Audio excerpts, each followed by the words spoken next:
ಸಾಧನಾ ಸಮಾವೇಶ ಸರ್ಕಾರ ಯಾವ ಪುರುಷಾರ್ಥಕ್ಕೆ ಮಾಡ್ತಾ ಇದ್ದಾರೆ ನನಗಂತೂ ಅರ್ಥ ಆಗ್ತಾ ಇಲ್ಲ. ಜನಸಾಮಾನ್ಯರು ವಿರೋಧ ಪಕ್ಷದವ್ರಿಗಿಂತ ಹೆಚ್ಚಾಗಿ ಪ್ರಶ್ನೆ ಮಾಡುವಂಥದ್ದಾಗಿದೆ. ಈಗ ಬೆಳಗ್ಗೆಯಿಂದ ನಾವು ಮಾಧ್ಯಮದಲ್ಲಿ ಸುದ್ದಿ ನೋಡ್ತಾ ಇದ್ದೀವಿ. ಸಾರಿಗೆ ಇಲಾಖೆ ಯಾವ ರೀತಿ ಇನ್ಎಫಿಷಿಯೆಂಟಾಗಿ ಕೆಲಸ ಮಾಡ್ತಾ ಇದೆ ಅನ್ನೋದು ನೋಡ್ತಾ ಇದ್ದೀವಿ.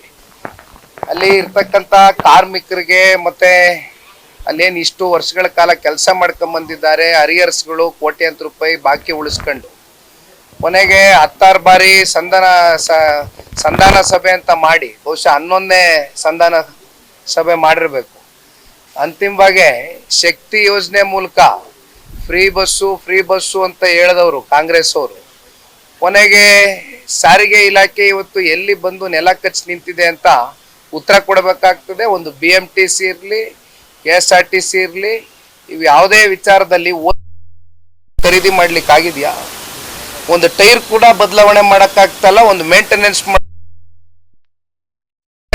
ಬಿಡುಗಡೆ ಮಾಡ್ತಕ್ಕಂಥದ್ದಕ್ಕೆ ಇವತ್ತು ಸರ್ಕಾರದಲ್ಲಿ ದುಡ್ಡಿಲ್ಲ. ಆ ಪರಿಸ್ಥಿತಿಗೆ ಬಂದು ನಿಂತಿದ್ದಾರೆ. ಇನ್ನೊಂದು ಕಡೆ ಸಂಬಳ ಕೊಡ್ತಕ್ಕಂಥದ್ದಕ್ಕೆ ಅದನ್ನು ಕೂಡ ಯಾವುದೇ ರೀತಿಯಾದಂಥ ತೀರ್ಮಾನಗಳು ತಗೊಳ್ತಾ ಇಲ್ಲ. ಇವತ್ತು ಸನ್ಮಾನ್ಯ ಕುಮಾರಣ್ಣ ಅವರು ಬೆಂಗಳೂರು ಸಿಟಿಗೆ 4,500 EV ಬಸ್ಗಳೇನಾದ್ರು ಕೊಡದೇ ಹೋಗಿದ್ರೆ ಬಹುಶಃ ಪರಿಸ್ಥಿತಿ ಎಲ್ಲಿಗೆ ಬಂದು ನಿಂತಿರೋದು ಅನ್ನೋದನ್ನು ಬಹುಶಃ ಈ ರಾಜ್ಯ ಸರ್ಕಾರದವ್ರು ಆಲೋಚನೆ ಮಾಡಬೇಕಾಗ್ತದೆ. ಒಮ್ಮೆ ಇಲ್ಲಿ ಸಾಧನಾ ಸಮಾವೇಶ ಮಾಡೋದ್ಬಿಟ್ಟು ಬೆಂಗಳೂರು ಸಿಟಿನಲ್ಲಿ ಎಲ್ಲ ಕಡೆ ಕಸದ ರಾಶಿ ಹರಡಿದೆ, ಜನ ಒದ್ದಾಡ್ತಾ ಇದ್ದಾರೆ, ಇದರಿಂದ ರೋಗಗಳು ಹರಡ್ತಾ ಇದೆ. ಬೆಂಗಳೂರು ಸಿಟಿ ಅಂತಕ್ಕಂಥ ನಗರಕ್ಕೆ ಮಾತೆತ್ತಿದ್ರೆ ಸಿಲಿಕಾನ್ ವ್ಯಾಲಿ ಅಂತೀವಿ, ಸಿಲಿಕಾನ್ ವ್ಯಾಲಿಯಾಗಿ ಉಳಿದಿಲ್ಲ. ಇವತ್ತು ಗಾರ್ಬೇಜ್ ನಗರ ಆಗಿ ಪರಿವರ್ತನೆ ಆಗ್ಬಿಟ್ಟಿದೆ ಬೆಂಗಳೂರು ನಗರ. ಇವೆಲ್ಲ ಮುಂದಿಟ್ಕೊಂಡು ಇವತ್ತು ಸಾಧನಾ ಸಮಾವೇಶ ಮಾಡ್ತಾ ಇದ್ದಾರೆ. ನನಗಂತೂ ಅರ್ಥ ಆಗ್ತಾ ಇಲ್ಲಪ್ಪ.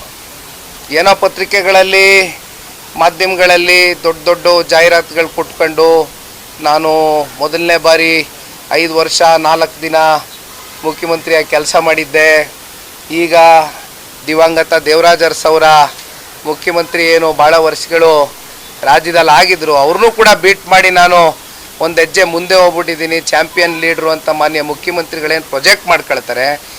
ಎಷ್ಟು ದಿನ ನಾವು ಮುಖ್ಯಮಂತ್ರಿ ಕುರ್ಚಿಯಲ್ಲಿ ಕೂತಿದ್ವಿ, ಎಷ್ಟು ದಿನ ಸರ್ಕಾರದಲ್ಲಿ ಆಡಳಿತದಲ್ಲಿ ಕೂತಿದ್ವಿ ಅಂತಕ್ಕಂಥದ್ದು ಮುಖ್ಯ ಅಲ್ಲ. ಬದಲಾಗಿ ಕೂತಂಥ ಸಂದರ್ಭದಲ್ಲಿ ಎಷ್ಟು ಜನರ ಜೀವನ ಬದಲಾವಣೆ ಮಾಡಿದ್ದೀರಿ, ಎಷ್ಟು ಜನರ ಜೀವನ ಹಸಿನಗೊಳಿಸಿದ್ದೀರಿ ಅಂತಕ್ಕಂಥದ್ದು ಚರ್ಚೆ ಆಗಬೇಕಾಗಿದೆ.